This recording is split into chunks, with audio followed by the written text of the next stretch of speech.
नमः संस्कृताय प्रिय संस्कृत मित्राणि।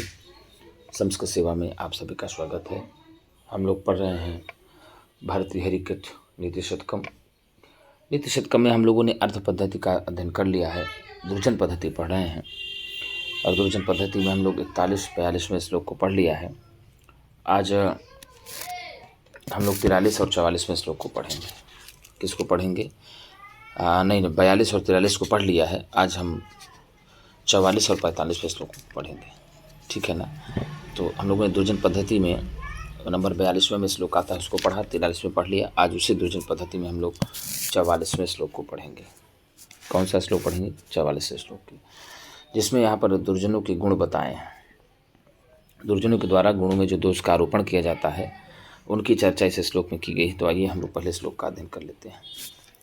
जाड्यं हीमति गण्यते वृतरुचौ दम्भः शुचौ कैतवम् सूर्ये निर्घृणता मुनौ विमतिता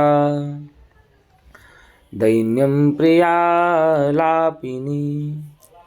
तेजस्विन्यवलिप्तता मुखरता वक्तव्यशक्तिस्थिरे तत्को नाम गुणो भवेत् स गुणिनां यो दुर्जनैर्नाङ्कितः। जाड्यं ह्रीमति गण्यते वृतरुचौ दम्भः शुचौ कैतवम् सूर्ये निर्घृणता मुनौ विमतिता दैन्यं प्रियालापिनी तेजस्विन्यवलिप्तता मुखरता वक्तिर्यशक्तिस्थिरे तत्को नाम गुणो भवेत् स गुणिनां यो दुर्जनैर्नाङ्कितः। तत्को नाम गुणो भवेत् स गुणिनां यो दुर्जनैर्नाङ्कितः। तत् मतलब तो, गुणिनाम गुणियों का या गुणवान व्यक्तियों का, को नाम गुण भवेत्, कौन नाम वाला गुण होता है। तो गुणवान व्यक्तियों का ऐसा कौन सा गुण होता है? यह दुर्जनैः ही न अंकितः, अर्थात जिसको दुर्जन लोग कलुषित नहीं ठहराते हैं। क्या कहा?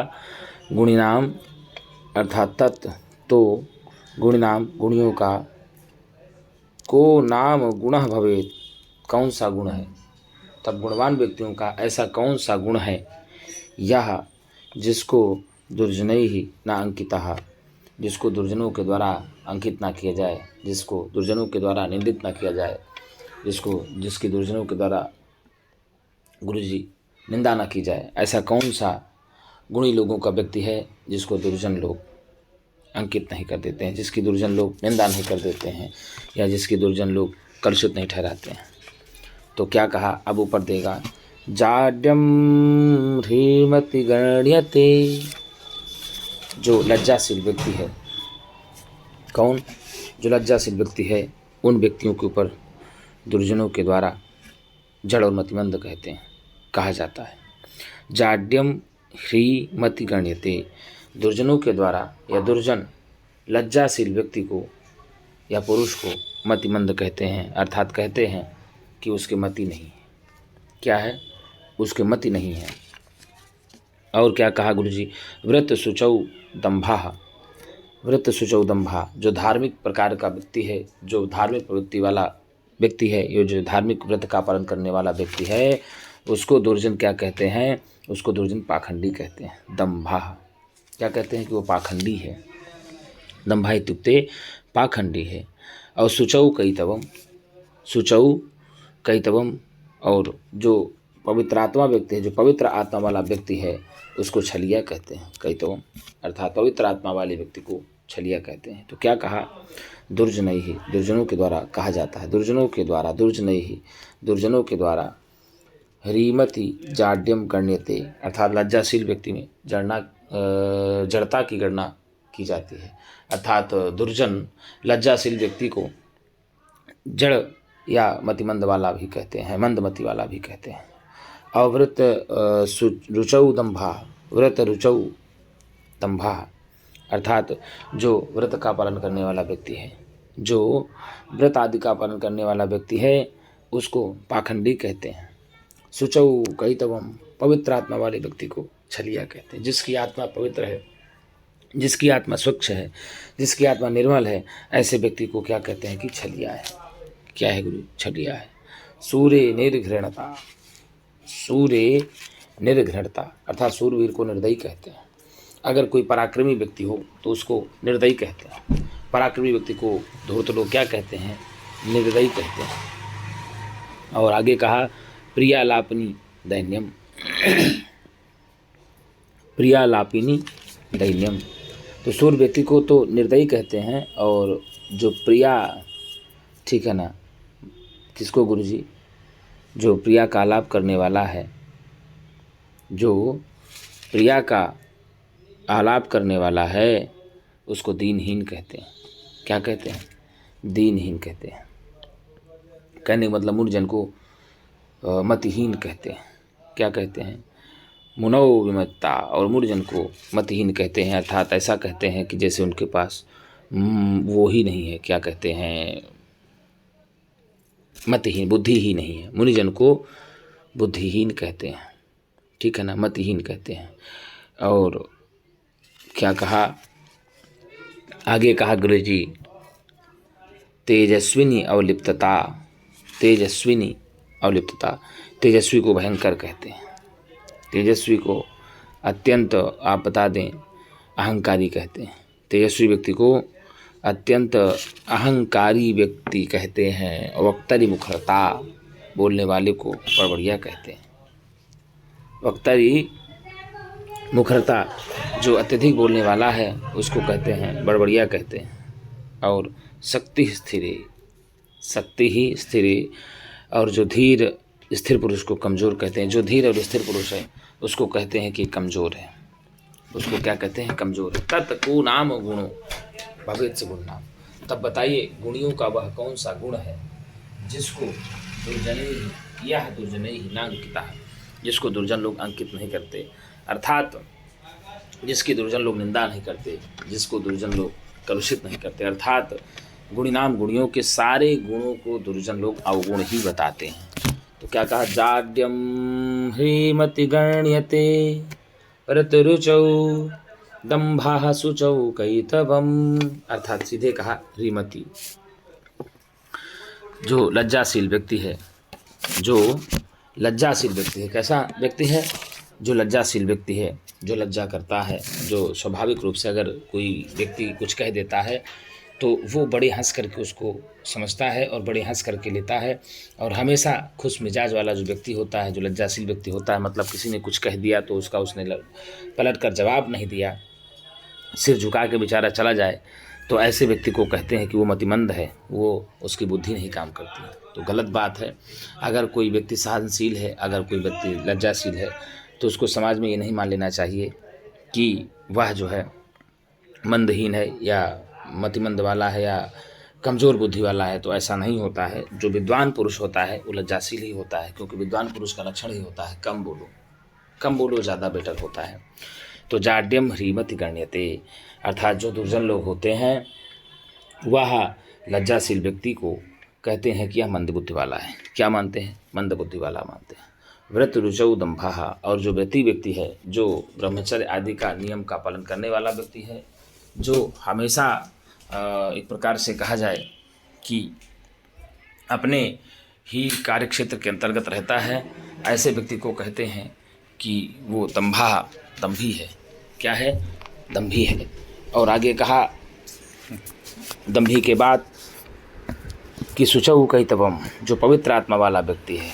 कैसा है? जो पवित्र आत्मा वाला व्यक्ति है उसको पाखंडी कहते हैं। कैतवम, उसको क्या कहते हैं? पाखंडी कहते हैं। और क्या कहा? सूर्य निर्घृणता, सूरवीर व्यक्ति को, किसको गुरु जी? सूरवीर व्यक्ति को कहते हैं कि वो निर्दयी है। क्या है गुरु जी? वो निर्दयी है। और यहाँ सुचौ कैतवम, हाँ, पवित्र आत्मा वाले व्यक्ति को छलिया कहते हैं। क्या कहते हैं? पवित्र आत्मा वाले व्यक्ति को छलिया कहते हैं। सूर्य निर्घृणता, असूरवीर व्यक्ति को निर्दयी कहते हैं। क्या कहते हैं? जो सूरवीर व्यक्ति है वो निर्दयी है। और मुनौ विमयता, और मुनिजनों को, किसको गुरु जी? मुनिजनों को कहते हैं कि ये मतिविहीन है, बुद्धि से विहीन है, इनकी बुद्धि नहीं काम करती। क्या करती है? बुद्धि नहीं काम करती।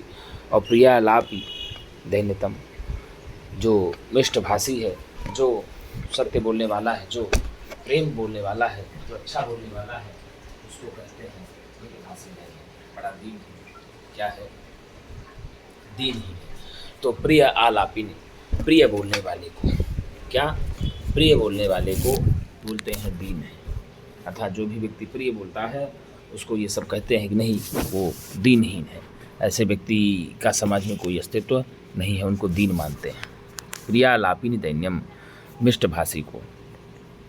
तो यहाँ गुरुजी आप जानेंगे कि प्रियालापिनी दैन्यम, तो यहाँ प्रियालापिनी का तात्पर्य जो ही कहा जाता है मिष्टभाषी, अर्थात प्रियम आलपंती शीलम यस्य सा इति प्रियालापी बन जाता है। तो जो प्रिय आलाप करता हो, जो प्रिय बोलता हो, उसको कहते हैं प्रियालापी कहते हैं। तो प्रिय बोलने वाले को ये सब दीनहीन कहते हैं। क्या कहते हैं? दीन कहते हैं। और क्या कहा? तेजस्विन अवलिप्तता, तेजस्विन अवलिप्तता। तेजस्वी व्यक्ति को, जो तेजस्वी व्यक्ति है, जो पराक्रमी व्यक्ति है, उसको अहंकारी बोलते हैं। क्या बोलते हैं? तेजस्वी व्यक्ति को, पराक्रमी व्यक्ति को अहंकारी बोलते हैं। बड़ा घमंड में चलता है। क्या करता है? बड़ा घमंड में चलता है। और आगे कहा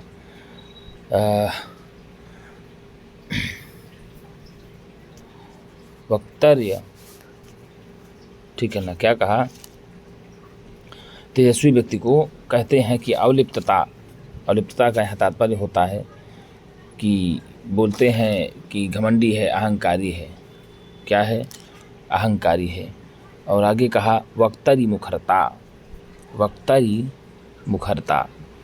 तो वक्तरी, जो वक्ता व्यक्ति है, जो सच बोलने वाला व्यक्ति है, जो सच्चाई बोलने वाला व्यक्ति है, उसको ये कहते हैं कि बड़बड़िया है, मुखरता।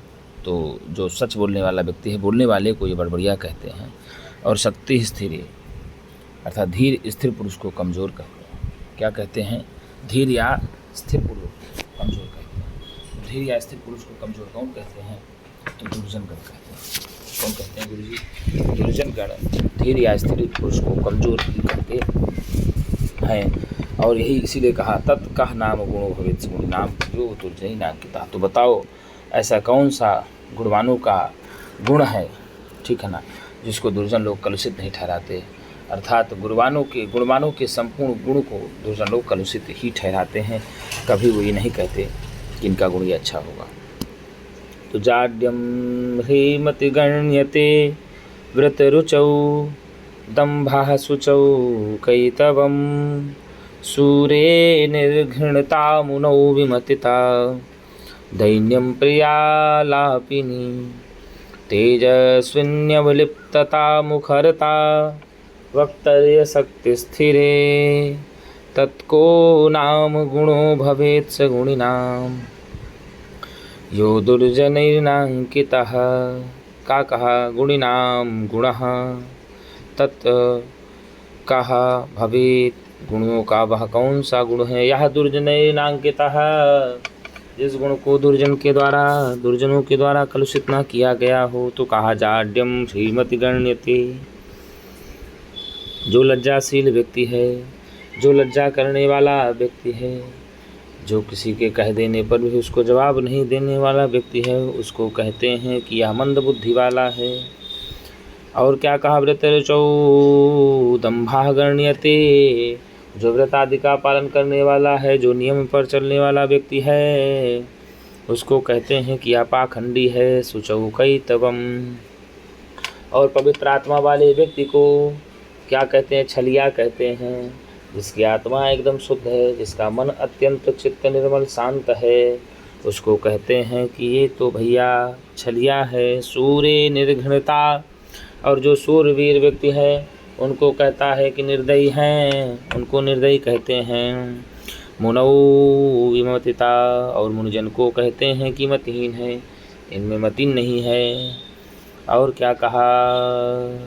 और कहता दैन्यम प्रिया लाभिनी, प्रिय बात करने वाले को दीन कहते हैं, हीन कहते हैं। जो प्रिय वचन बोलने वाला है या मिष्टभाषी को दीनहीन कहते हैं। तेजस्विन अवलिप्तता, तेजस्वी अवलिप्तता, तो सीधे कहा तेजस्वी व्यक्ति को अहंकारी कहते हैं। वक्तरी मुखरता, अर्थात बोलने वाले को या वक्ता को मुखर कहते हैं या बड़बड़िया कहते हैं। और क्या कहा? शक्ति स्थिरे, और धीर स्थिर पुरुष को कमज़ोर कहते हैं। क्या कहते हैं? जो धीर गंभीर पुरुष है उसको कहते हैं कि कमज़ोर है। तो ऐसा बताओ गुणियों का कौन सा गुण है जो दुर्जनों के द्वारा कलुषित ना किया जाता हो, कलुषित ना किया गया हो, कलुषित नहीं ठहराते हों, अर्थात सारे गुणों को तो कलुषित ही ठहराते हैं।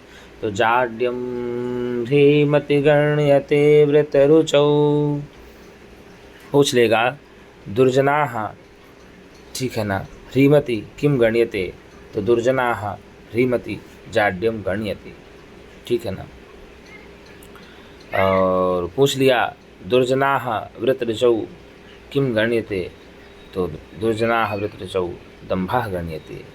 दुर्जनाः शुचौ किम गण्यते, दुर्जनाः शुचौ कैतवं गण्यते।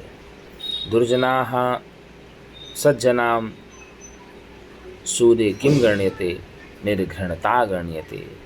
दुर्जनाः सज्जनां मुनौ किम गण्यते, विमतिता गण्यते।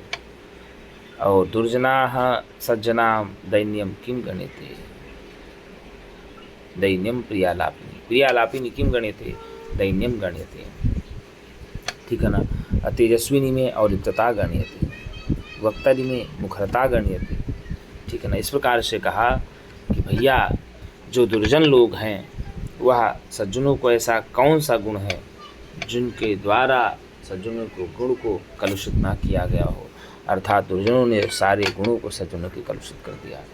तो जाड्यम ह्रीमति गण्यते व्रतरुचौ दम्भः शुचौ कैतवम्। सूरे निर्घृणता मुनौ विमतिता दैन्यम प्रियालापिनी। तेजस्विन्यवलिप्तता मुखरता वक्तर्य शक्ति स्थिरे। तत्को नाम गुणो भवेत् स गुणिनां जो दुर्जनैर्नांकितः। तो कहने का तात्पर्य हुआ कि दुर्जन लोग लज्जाशील पुरुष को जड़ और मतिमंद कहते हैं। धार्मिक और व्रतों का पालन करने वाले व्यक्ति को पाखंडी कहते हैं। पवित्र आत्मा वाले व्यक्ति को छलिया कहते हैं। सूरवीर को निर्दय कहते हैं और मुनिजन को मतिहीन कहते हैं। मिष्टभाषी को दीन कहते हैं। प्रिय वचन बोलने वाले को दीनहीन कहते हैं। तेजस्वी को अहंकारी कहते हैं और बोलने वाले को बड़बड़िया कहते हैं।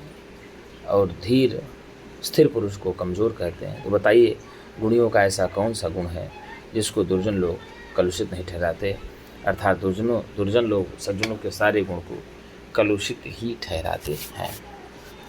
तो यहाँ ह्रीमति में बता दें आपको लज्जाशील व्यक्ति में होता है, ठीक है ना। ह्रीमति लज्जाशील व्यक्ति में इसका अर्थ ही होता है। तो ह्री से मतुप लग जाएगा, किससे, ह्री से मतुप, ह्रीमान बना और तस्मिन सप्तमी में अधिकरण्य सप्तमी में ह्रीमति बन जाता है, ठीक है ना।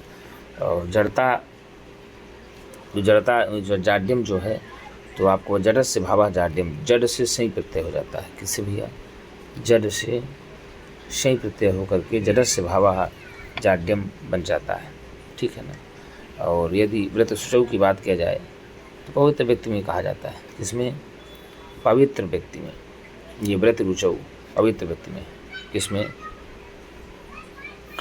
पवित्र व्यक्ति में हो जाता है, ठीक है ना। तो व्रतई ही शुचि ही तृतीया तत्पुरुष समास हो जाएगा। व्रतई ही शुचि ही तो तृतीया तत्पुरुष समास। यहाँ सभी जो है सप्तम्यंत पदों में ही अधिकरण सप्तमी ही समझनी चाहिए। दंभा, दंभा को पाखंडी कहते हैं। दंभा का अर्थ क्या होता है? पाखंडी। तो व्रत शुचौ दंभा का स्पष्ट अर्थ यही हुआ कि गुरुजी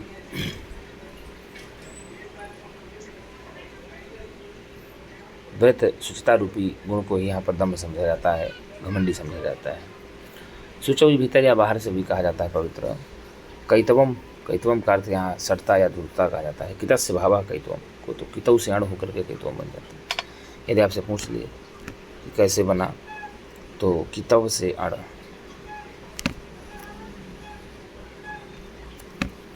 कैतवम बन जाता है। निर्घणता, निर्दयता कहते हैं। निहि नास्ति घृणा दया यस्य सह निर्घणा बन गया। क्या कहा? निहि नास्ति घृणा दया यस्य सह निर्घणा बन गया, बहुब्रीहि समास। ठीक है ना गुरुजी, प्रादि बहुब्रीहि समास हो जाता है। निर्घण से भावा निर्घणता बन जाता है। निर्घण से तल टाप हो जाता है। क्या? निर्घण तल टाप होकर के निर्घणता बन जाता है। मुनौ, तो जानते ही मुनि या शील व्यक्ति होता है। मनुते असो इति मुनि बन जाता है। मन से इन होकर के सर्वधातुभ्यो इन सूत्र से ही मनेरुष्य सूत्र से भी उत्वादेश हो जाता है। विममिता, तो विममिता का मतलब बुद्धिहीनता हो जाता है। क्या कहा? यहाँ जो दिया है ना गुरुजी, विममिता, ये विमतिता, तो विमतिता में बुद्धिहीनता कहा जाता है। तो विगता मति यस्य सा विमति बन जाता है। विगता मति यस्य सह विमति बन गया है, बहुब्रीहि समास, प्रादि बहुब्रीहि समास। ठीक है ना गुरुजी। तो इस प्रकार से यहाँ पूछ लेता है, तो आप सब पूछेगा कि दुर्जन लोग लज्जाशील व्यक्ति में क्या गणना करते हैं। तो दुर्जन लोग लज्जाशील व्यक्ति में गणना करते हैं गुरुजी कि वह मतिमंद है, मंद बुद्धि वाला है, ऐसा गणना करते हैं। ठीक है ना।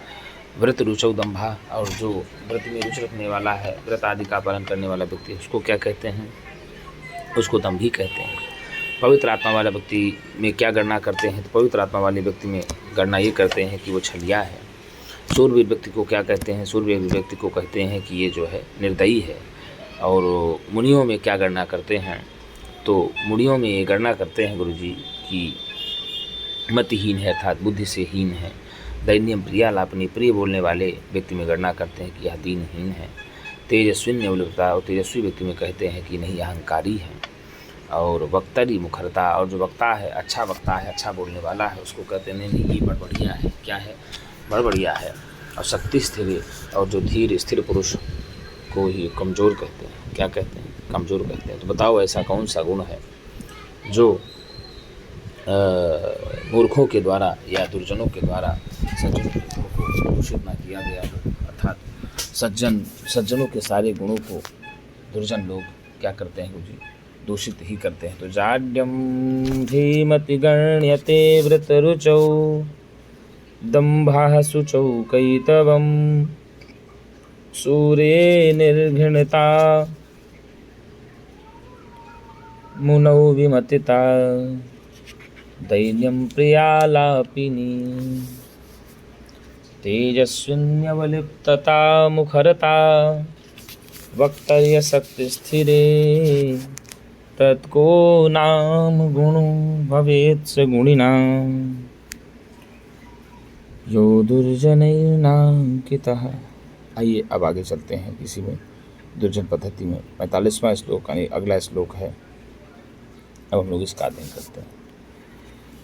लोभश्चेद गुणेन किं पिशुनता यदस्ति किं पातकैः सत्यं चेत् तपसा च किं शुचिमनो यद्यस्ति तीर्थेन किम् सौजन्यं यदि किं गुणैः सुमहिमा यद्यस्ति किं मण्डनैः सद्वेद्या यद् किं धनैरपयसो यद्यस्ति किं मृत्युना लोभश्चेद् गुणेन किं पिशुनता यद्यस्ति किं पातिकैः सत्यं चेत् तपसा च किं शुचिमनो यद्यस्ति तीर्थेन किं सौजन्यं यदि किं गुणैः सुमहिमा यद्यस्ति किं मण्डनैः सद्वेद्या यदि किं धनैरपयसो यद्यस्ति किं मृत्युना। अब यहाँ पर हेय और उपादेय वस्तुओं का उपदेश किया गया है, ठीक है ना। यदि आपके पास ऐसे ऐसे वस्तुएं हैं तो आपको और किसी की जरूरत नहीं पड़ेगी और किसी को खोजना नहीं पड़ेगा, ऐसा बताते हैं। हेय और उपादेय वस्तुओं की बात यहाँ पर करते हैं। क्या कहा? लोभा चेत, क्या कहा? यदि लोभा चेत तर्हि गुणेन किम आवश्यकता। यदि कोई व्यक्ति लोभी है, यदि लोभ है तो दुर्गुणों की क्या आवश्यकता है, दुर्गुणों की क्या आवश्यकता होगी। और क्या कहा? यदि पिशुनता अस्ति तो पातकैः किम प्रयोजनम। यदि किसी व्यक्ति के पास चुगलखोरी है तो पापों का क्या प्रयोजन। चुगलखोर व्यक्ति तो पाप हमेशा ही कर सकता है, उसको कोई पाप की कमी नहीं होगी। और कहा यदि सत्यम चेत तर्हि तपसा किम। यदि किसी के पास सत्य है तो उसको तप की क्या आवश्यकता है। यदि कोई सत्य के मार्ग पर चल रहा है, यदि कोई सत्य का पालन कर रहा है तो उस व्यक्ति को तप करने की क्या आवश्यकता, उसको तप का क्या प्रयोजन होता है। और कहा यदि मनः शुचि अस्ति, यदि मनः शुचि अस्ति तर्हि तीर्थेन किम। यदि किसी व्यक्ति का मन पवित्र है, क्या है, यदि किसी व्यक्ति का मन पवित्र है तो तीर्थेन किम, तो उसको तीर्थों का क्या प्रयोजन है। तीर्थ भ्रमण करने का कोई मतलब नहीं कहा। और यदि सुजनता अस्ति, यदि सौजन्यम अस्ति तर्हि किम गुणैः।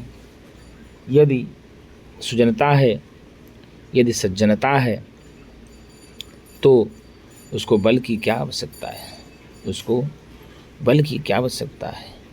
यदि सुमहिमा अस्ति तर्हि मंडनम किम आवश्यकम। यदि महिमा है, बड़प्पन है, ठीक है ना, सुंदर महिमा है और बड़प्पन है, व्यक्ति के अंदर बड़ा व्यक्ति है, तो उसको भूषणों का क्या प्रयोजन है। यदि सद्विद्या अस्ति तर्हि धनैः किम। यदि किसी के पास सद्विद्या है, अच्छी विद्या है, तो उसके धन की क्या आवश्यकता है, वो धन अपने आप कमा लेगा। और यदि अपयसा अस्ति तर्हि मृत्युना किम। यदि अपयस है किसी के पास, अपयस प्रिय है, तो उसको मृत्यु की क्या आवश्यकता है, उसको मृत्यु अपने आप ही मिल जाएगी। तो देखिए कौन कौन वस्तुएं ग्रहण के योग्य हैं, कौन कौन वस्तुएं आपके त्याज्य योग्य हैं। इन सब के बारे में मैत्रेय जी बताते हैं कि यदि आपके पास ये गुण होगा तो दूसरा अपने आप चला आएगा। जैसे लोभः चेत गुणेन किं पिशुनता यद्यस्ति किं पातकैः। लोभः चेत गुणेन किं। यदि कोई लोभी व्यक्ति है, क्या कहा, यदि कोई लोभी व्यक्ति है तो दुर्गुणों की क्या आवश्यकता है उसको। गुरु जी दुर्गुण तो उसके पास अपने आप भरे रहेंगे। लोभी व्यक्ति के पास सगुण कभी हो सकते हैं क्या? नहीं, कभी नहीं होगा, वो दुर्गुण ही होगा। तो यदि कोई लोभी व्यक्ति है, यदि लोभ है आपके पास, तो दुर्गुणों की क्या आवश्यकता है। दुर्गुण आपके पास कूट कूट कर भरे होंगे। और यदि पिशुनता अस्ति यदि चुगलखोरी है, एक दूसरे के कान की बात को इधर उधर करना, एक दूसरे की बात को इधर उधर फैलाना, एक दूसरे की चुगलखोरी करना, तरी पातकई ही, तो फिर पापों का क्या प्रयोजन? पाप अपने आप हो जाएंगे। यदि सत्यम चेत तरी तपसा किम, यदि आपके पास सत्य है तो फिर तप की क्या आवश्यकता है? तप का क्या प्रयोजन है? तो तप का भी कोई प्रयोजन नहीं है यदि आपके पास सत्य है तो। शुचिमना यदि अस्ति, यदि आपका मन पवित्र है, यदि आपका मन पवित्र है तो तीर्थे न किम, तो आपको किसी भी तीर्थ जाने की आवश्यकता नहीं है। इसलिए कहते हैं मन चंगा तो कठौती में गंगा। यदि आपका मन स्वच्छ है, यदि आपका मन निर्मल है, यदि आपका मन स्वच्छ है, यदि आपका मन शांत है, तो आप ये निश्चित मान लीजिए पवित्र मन वाले के लिए गंगा की कोई आवश्यकता नहीं, तीर्थ की कोई आवश्यकता नहीं होती। पवित्र मन वाले के लिए, ठीक है ना गुरु, तीर्थों की कोई आवश्यकता नहीं होती है। वो मन से अपने प्रभु का जहाँ नहीं तहाँ स्मरण कर लेगा, जहाँ चाहेगा वहीं पर बैठ करके अपने प्रभु का भजन कर लेगा, प्रभु का स्मरण कर लेगा। सौजन्यम यदि किम गुण ही, यदि सुजनता है किसी व्यक्ति के पास सज्जनता है, तो ये समझ लीजिए कि उसके लिए बल की कोई आवश्यकता नहीं है। उसके लिए किसी बल आदि की प्रयोजन नहीं करना पड़ेगा, क्योंकि आप जानते हैं जो सज्जन व्यक्ति होगा वो कभी भी किसी से झगड़ा करेगा ही नहीं, वो दया रखता है। तो निश्चित रूप से वो उसको बल की क्या आवश्यकता है। वो अगर निर्बल भी होगा, ठीक है ना, और एक प्रकार से कमज़ोर भी व्यक्ति होगा, साहसी नहीं होगा, तो उसको कहीं भी दिक्कत नहीं होगी। यदि सुमहिमा अस्ति तरी किम मंडनई, और यदि सुंदर महिमा है या बड़प्पन है, तो उसको भूषणों की आवश्यकता करने की कोई आवश्यकता नहीं। सुंदर महिमा का तात्पर्य हुआ कि यदि कोई व्यक्ति अच्छे संस्कारों से युक्त है, अच्छे संस्कारों के बीच में पला हुआ है, तो यदि कोई व्यक्ति सुंदर ऑलरेडी है, यदि कोई व्यक्ति का सौंदर्य प्राकृतिक रूप से ही बेहतरीन है, तो उस व्यक्ति को फिर आभूषण की क्या आवश्यकता है, अर्थात उसको आभूषण का कोई प्रयोजन नहीं है। वह बिना आभूषण के ही शोभायमान होगा। यदि सुविद्या अस्ति, यदि सद्विद्या अस्ति तर्हि धनैः किम, और यदि किसी के पास सच्ची विद्या है, अच्छी विद्या है, तो उसके लिए धन की कोई आवश्यकता नहीं है, वह धन अपने आप ही कमा लेगा। इसलिए हम बार बार कहते हैं गुरु जी कि आप लोग विद्या के पीछे पड़िए, धन के पीछे। यदि विद्या के पीछे पड़ेंगे तो धन अपने आप आ जाएगा, और धन के पीछे भागने का प्रयास करेंगे तो विद्या दूर होती चली जाएगी, और विद्या दूर होती चली जाएगी तो भाई साहब धन के बिना विद्या मिलना बहुत मुश्किल है।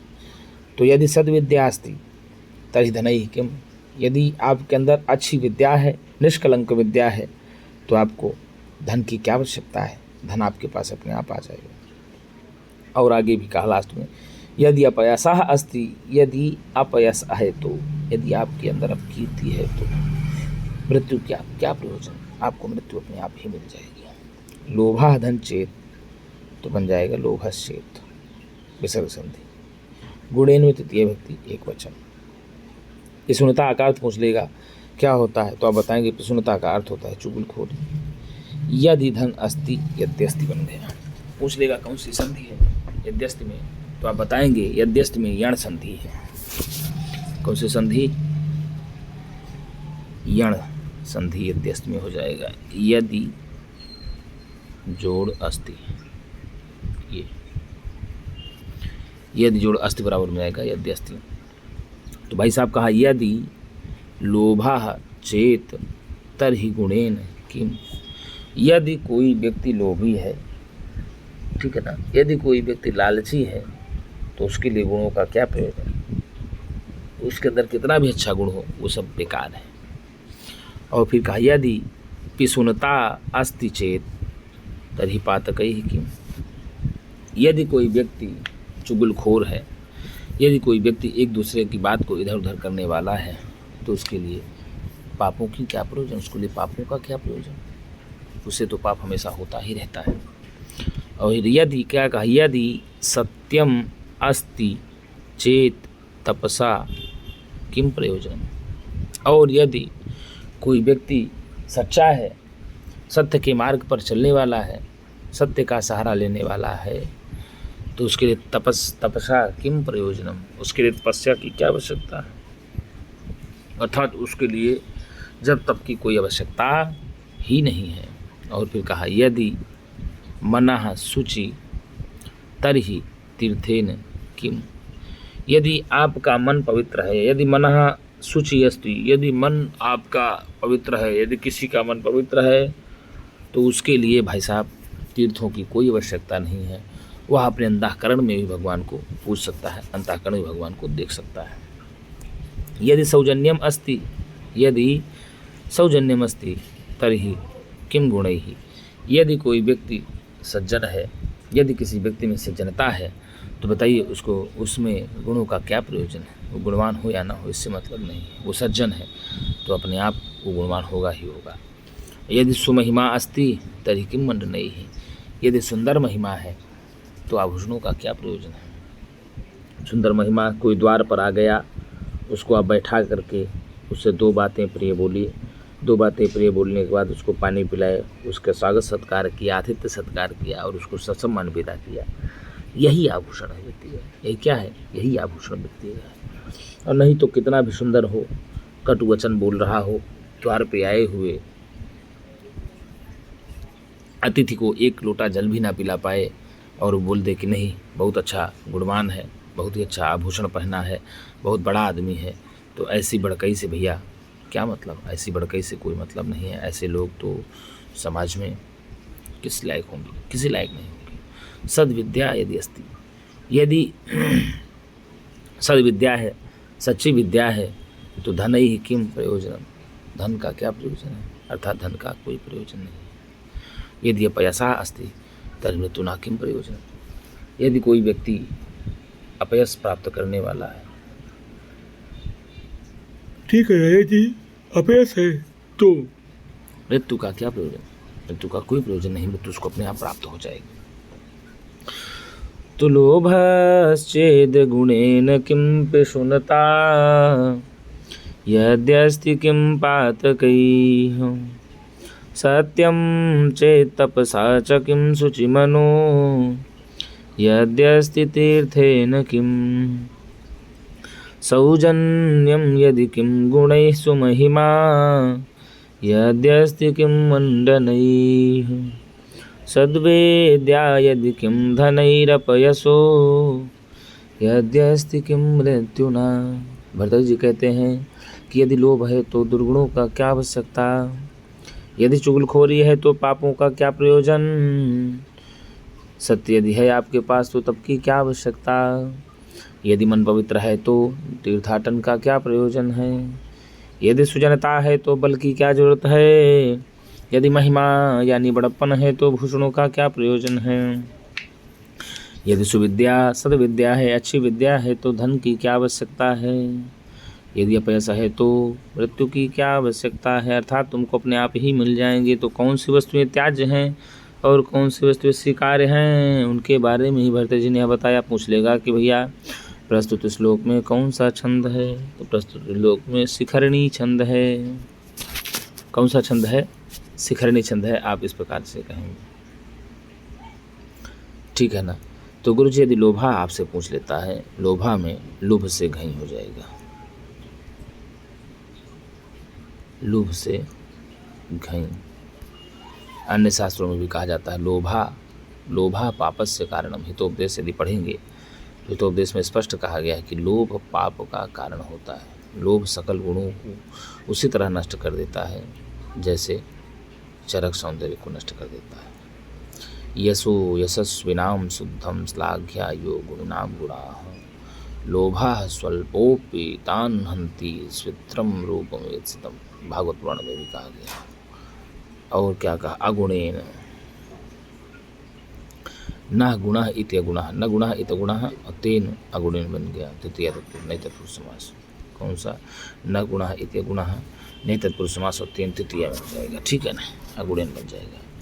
यहाँ नहीं का अर्थ विरोध है, गुण का विरोधी अर्थात दुर्गुणों करते हैं, ठीक है ना। यहाँ करणी तृतीया गम्य मानापि क्रिया कारक भक्तो प्रयोजका सूत्र से अगुणेन में किम साध्यम अस्ति तो यह साधन क्रिया के प्रति है गुण शब्द करण है।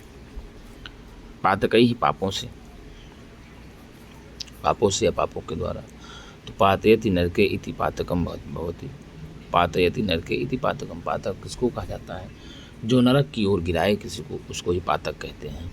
तो पत णिच हड़बुल आको हो जाता है। क्या कहा? पत णिच हड़बुल अक, तो पातक बन जाता है। ठीक है। सौजन्य, सुजनस्य भाव सौजन्य। क्या कहा? सुजनस्य भाव सौजन्य। तो यहाँ सुजन से आपको बता दे कुछ शई होकर के सौजन्य बन जाएगा। सुजन से शई प्रत्यय क्या लगेगा? सुजन से सही लग करके ही सौजन्य बन जाता है। ठीक है ना। तो यदि किसी मनुष्य के पास सजनता है, सुजनता है, तो वह उसी के प्रभाव से लोगों को वशीभूत कर लेगा। उसे बल के प्रयोग की कोई आवश्यकता नहीं होती। महिमा तो जानते ही, महिमान शब्द है निज व्यक्ति मेहमान। तो महिमा की बात किया जाए तो महात्म या बड़प्पन कहा जाता है। महत से इमनिज प्रत्यय लग जाता है। कौन सा? महत से इमनिज प्रत्यय पूछता है बहुत प्रत्यय, महिमा में कौन सा प्रत्यय है? तो महत से इमनिज प्रत्यय हो जाता है। अपकीर्ति अपयसा की बात यहाँ किया गया है। तो अपयसा का तात्पर्य यही है कि यदि आपके पास अपयस है तो मृत्यु को आपको कहीं खोजने की आवश्यकता नहीं है। मृत्यु आपको अपने आप ही मिल जाएगी। तो इस प्रकार से कौन सी वस्तुएं स्वीकार्य हैं, कौन सी वस्तुएं त्याज्य हैं, भरतरी जी ने पूरा इसको सादुल्य छंद में बताया श्लोक में। और ये दुर्जन पद्धति का श्लोक, और किस पद्धति का श्लोक है? दुर्जन पद्धति का यह श्लोक हम लोग पढ़ रहे हैं। कौन सी पद्धति का? दुर्जन पद्धति का। तो सीधे कहा, लोभश्चेत गुणेन किं पिशुनता यद्यस्ति किं पातकैः सत्यं चेत् तपसा च किं शुचिमनो यद्यस्ति तीर्थेन किं सौजन्यं यदि किं गुणैः सुमहिमा यद्यस्ति किं पातकमण्डनैः सद्विद्या यदि किं धनैरपयसो यद्यस्ति किं मृत्युना। यदि किसी व्यक्ति के पास लोभ है तो उसको गुणों का कोई प्रयोजन नहीं। यदि चुगलखोरी है तो पाप का कोई प्रयोजन नहीं। यदि सत्य है, ठीक है ना, यदि सत्यम चेत, तभी उसको तपस्या का कोई भी करने की आवश्यकता नहीं है। यदि किसी का मन पवित्र है तो उसको तीर्थाटन में भटकने से कोई मतलब नहीं है। यदि कोई सज्जनता है, सुजनता है, तो उसको गुणों की भी कोई आवश्यकता नहीं है। यदि कोई सुंदर महिमा वाला व्यक्ति है तो उसको मंडन यानी आभूषण आदि करने की कोई आवश्यकता नहीं है। यदि अच्छी विद्या है, किसी के पास निष्कलंक विद्या है, अच्छी विद्या है, तो उसके लिए धन का कोई प्रयोजन नहीं है, वो धन अपने आप कमा लेगा। और यदि किसी के पास अपयश है तो उसको मृत्यु का क्या प्रयोजन, ऐसा भरतरी जी कहते हैं। तो ठीक है ना। इस प्रकार से हम लोगों ने 2 श्लोक पढ़ा था, जिसमें हम लोग पहले पढ़े जाड्यम ह्रेमति गण्यते व्रत रुचौ दम्भा शुचौ कैतवम सूरे निर्घृणता मुनौ विमतिता दैन्यम प्रियालापिनी तेजस्विन्यबलिप्तता मुखरता वक्तर्य शक्ति स्थिरे तत्को नाम गुणो भवेत् स गुणिनां यो दुर्जनैर्नांकितः। क्या कहा? ऐसा गुणवान व्यक्तियों का कौन सा गुण है जिस गुण को दुर्जनों के द्वारा दूषित ना किया गया हो। अर्थात दुर्जन गुणवान व्यक्तियों में ह्रीमती, लज्जाशील व्यक्ति में, उसको जड़ कहते हैं। लज्जाशील व्यक्ति को क्या कहते हैं? जड़ता उसके अंदर गणना करते हैं, उसको कहते हैं कि मतिहीन है, मंद बुद्धि वाला है, मतिमंद वाला है। व्रत रुचौ दम्भा, और जो व्यक्ति व्रत आदि का पालन करने वाला है उसको दम्भी यानी पाखंडी कहते हैं। शुचौ कैतवम, और जो व्यक्ति पवित्र आत्मा वाला है उसको कहते हैं छलिया है। सूर्य निर्घृणता, और जो सूरवीर व्यक्ति है उसको कहते हैं कि निगमंडी है। मुनौ विमतिता, और जो मुनि हैं, जो ऋषि हैं, उनको कहते हैं कि मतिमंद हैं, मंद बुद्धि वाले हैं, उनकी मति मारी गई है। दैन्यम प्रिया लापिनी, और प्रिय आलाप करने वाले को, प्रिय वचन बोलने वालों को कहते हैं कि ये दीन है। तेजस्विनी अवलिप्तता, और तेजस्वी व्यक्ति को, इसको भैया तेजस्वी व्यक्ति को या कहिए पराक्रमी व्यक्ति को, कैसे व्यक्ति को, तेजस्वी व्यक्ति को कहिए चाहे पराक्रमी व्यक्ति को कहिए, ये कहते हैं कि अहंकारी है और वक्तरी मुखरता, और जो वक्ता है, अच्छा वक्ता है, अच्छा बोलने वाला है, उसको कहते हैं बड़बड़िया है और शक्ति स्थिर है, और जो धीर वीर गंभीर पुरुष है, स्थिर पुरुष है, उसको कहते हैं कमज़ोर है। तो बताइए कौन सा ऐसा गुणियों का गुण है जो दुर्जनों के द्वारा कलुषित ना किया गया हो, अर्थात संपूर्ण गुणों को जो है कलुषित कर दिया जाता है दुर्जनों के द्वारा सज्जनों के गुणों को। फिर दूसरे श्लोक में उन्होंने बताया भर्तृहरि जी ने कि लोभ कौन सी वस्तुएं उपादेय हैं और कौन सी वस्तुएं हे हैं, उनके बारे में बताया उन्होंने कि लोभश्चेद गुणेन किं पिशुनता यद्यस्ति किं पातकैः सत्यं चेत् तपसा च किं शुचिमनो यद्यस्ति तीर्थेन किं सौजन्यं यदि किं गुणैः सुमहिमा यद्यस्ति किं मण्डनैः सद्विद्या यदि किं धनैरपयसो यद्यस्ति किं मृत्युना। क्या कहा, यदि किसी भी व्यक्ति के पास लोभ है तो उसको गुणों का क्या प्रयोजन है। यदि कोई व्यक्ति चुगलखोर है तो उसके लिए पाप की क्या आवश्यकता है। यदि किसी व्यक्ति के पास सच्ची राह है, सच्चा मार्ग है, तो उसको तपस्या करने की क्या आवश्यकता है। यदि किसी व्यक्ति का मन अत्यंत पवित्र है तो उसको तीर्थयात्रा करने से क्या मतलब, कहीं जाए या ना जाए उसको भगवान वहीं मिल जाएंगे। यदि कोई व्यक्ति सज्जन है, जिसमें सुजनता है, तो उसको गुणों की कोई आवश्यकता नहीं है, उसके अंदर गुण अपने आप रहेंगे। यदि सुमहिमा अस्ति, यदि किसी व्यक्ति के पास सुंदर महिमा है, अच्छे गुण हैं, अच्छे संस्कार हैं, कोई व्यक्ति आया और उसके स्वागत सत्कार में किसी प्रकार की कमी नहीं, यदि सुंदर है, स्वरूप है, तो उसको क्या आभूषणों की क्या आवश्यकता है। यदि सद्विद्या अस्ति, यदि किसी के पास सच्ची विद्या है, अच्छी विद्या है, तो उसके लिए धन की क्या आवश्यकता, अर्थात ऐसे व्यक्ति के लिए धन की कोई आवश्यकता नहीं है। और यदि अपयसा अस्ति, यदि किसी के पास अपयश है तो उसके लिए मृत्यु की क्या आवश्यकता है, उसको मृत्यु तो अपने आप ही मिल जाएगी। तो इस प्रकार से भर्तृहरि जी ने पूरा बताया, हे और उपादेय वस्तुओं को भी बताया उन्होंने। तो ये शार्दूल विपरीत छंद है और दुर्जन पद्धति में है। किस पद्धति में है, दुर्जन पद्धति में है मेरे मित्रों। और 45वां श्लोक हम लोगों ने आज पढ़ लिया है और इसी क्रम में हम लोग आगे भी नई वीडियो को पढ़ते रहें। तो मित्रों, एक बार संस्कृत सेवा चैनल को आप लोग लाइक और सब्सक्राइब जरूर करें, और हो सके तो इसको आप लोग ज़्यादा शीघ्र से 1000 सब्सक्राइबर पहुँचाएँ, जिससे हम लोग आपके सामने अब धीरे से लाइव आने का समय आपके सामने अब होने वाला है। बहुत जल्दी हम लोग अब लाइव भी आपके सामने आते रहेंगे। और बता दें आपको, कक्षा 8 बजे नाइट में जो हमारी एग्जाम की क्लास चलेगी, और हम लोग 30 मई से पीजीटी के लिए प्रश्नोत्तर लेकर के आएंगे। किसके लिए, पीजीटी के लिए प्रश्नोत्तर लेकर के आएंगे, क्योंकि पीजीटी का परीक्षा संभावित क्या है, दे ही दिया है जून में, उसकी डेट को नहीं बढ़ाया है। तो उसको दृष्टिगत रखते हुए हम लोग उसको मद्देनजर देखते हुए सीधे पीजीटी में उतरेंगे और अच्छी तैयारी करेंगे, और अच्छी तैयारी के साथ और अच्छे अंकों के साथ हम लोग आपको एक अच्छी सफलता दिलाने का प्रयत्न करेंगे। तो मित्रों, आज के लिए इतना ही। हम पुनः एक नई वीडियो के साथ मिलेंगे। तब तक के लिए नमः संस्कृताय, शुभ रात्रि।